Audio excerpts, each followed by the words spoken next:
যদি তুমি সূর্যের মতো উজ্জ্বল হতে চাও, তাহলে সবার আগে তোমাকে সূর্যের মতো পড়তে শিখতে হবে। যারা তোমাকে বলে তুমি পারো না বা তুমি পারবেই না, তারা সম্ভবত সেই সব লোক যারা ভয় পায় এই ভেবে যে তুমি পারবে। মানুষের জীবনে প্রতিবন্ধকতা থাকা দরকার, কারণ বাধা না থাকলে সফলতা উপভোগ করা যায় না। যদি তুমি পরাজিত হও, তাহলে হাল ছেড়ে দিও না, কারণ সেটাই হলো তোমার শেখার প্রথম পদক্ষেপ। একটা পরিষ্কার কথা হলো, যারা কঠোর পরিশ্রম করেন, সৃষ্টিকর্তা তাদেরই সহায় হন।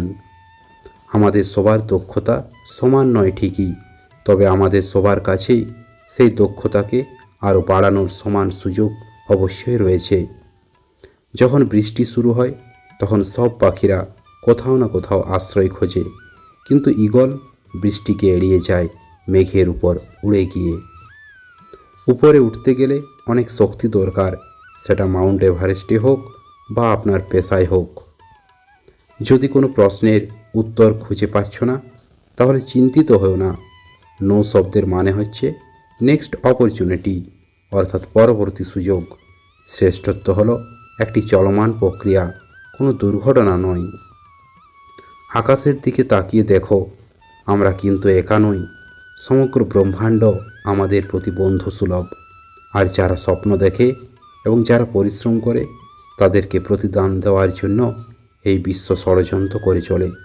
যতদিন না স্বপ্নটা সত্যি হচ্ছে, ততদিন আপনাকে স্বপ্ন দেখে যেতে হবে। যদি তুমি তোমার কাজকে স্যালুট করো, তাহলে তোমার আর কাউকে স্যালুট করতে হবে না।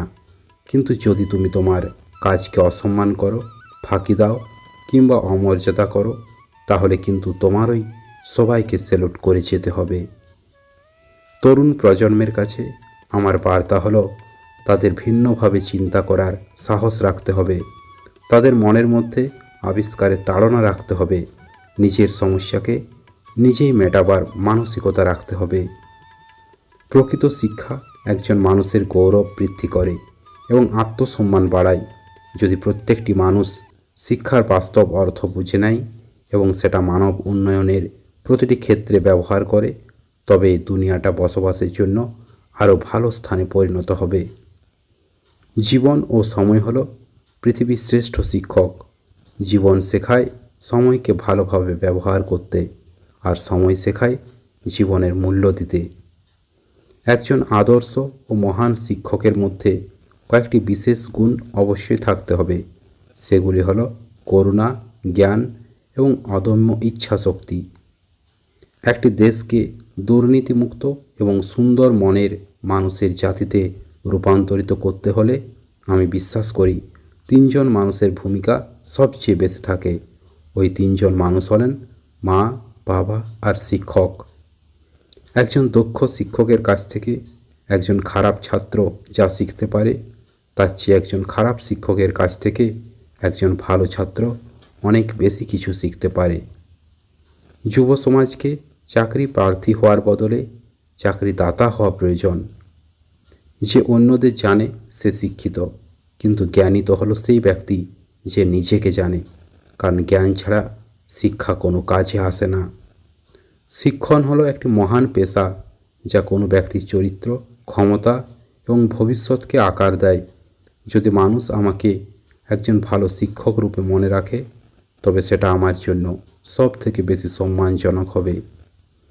সেই হলো ভালো শিক্ষার্থী যে প্রশ্ন করে, প্রশ্ন না করলে কেউই শিখতে পারে না। শিক্ষার্থীদেরকে প্রশ্ন করার সুযোগ দিতে হবে। সফলতার আনন্দ পাওয়ার জন্য মানুষের কাজ কঠিন হওয়া উচিত, কারণ কঠিন কাজে আনন্দ বেশি পাওয়া যায়। যারা হৃদয় দিয়ে কাজ করতে পারে না, তাদের সাফল্য অর্জন আনন্দহীন ও আকর্ষণহীন, আর এমন সাফল্যের থেকেই সৃষ্টি হয় তিক্ততা। যদি তুমি ফেল করো বা ব্যর্থ হও, তাহলে মোটেই হাল ছেড়ে দেবে না, কারণ ফেল শব্দটার অন্য মানে হলো ফার্স্ট অ্যাটেম্প ইন লার্নিং, অর্থাৎ শিক্ষার প্রথম ধাপ।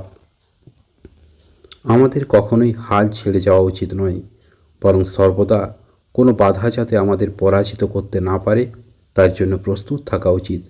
যদি আমার মধ্যে সফল হওয়ার যথেষ্ট মনের জোর থাকে, তাহলে ব্যর্থতা আমাকে টপকে যেতে পারবে না। সফলতার গল্পে কেবল একটি বার্তা থাকে, কিন্তু ব্যর্থতার গল্পে থাকে সফল হওয়ার অনেক উপায়।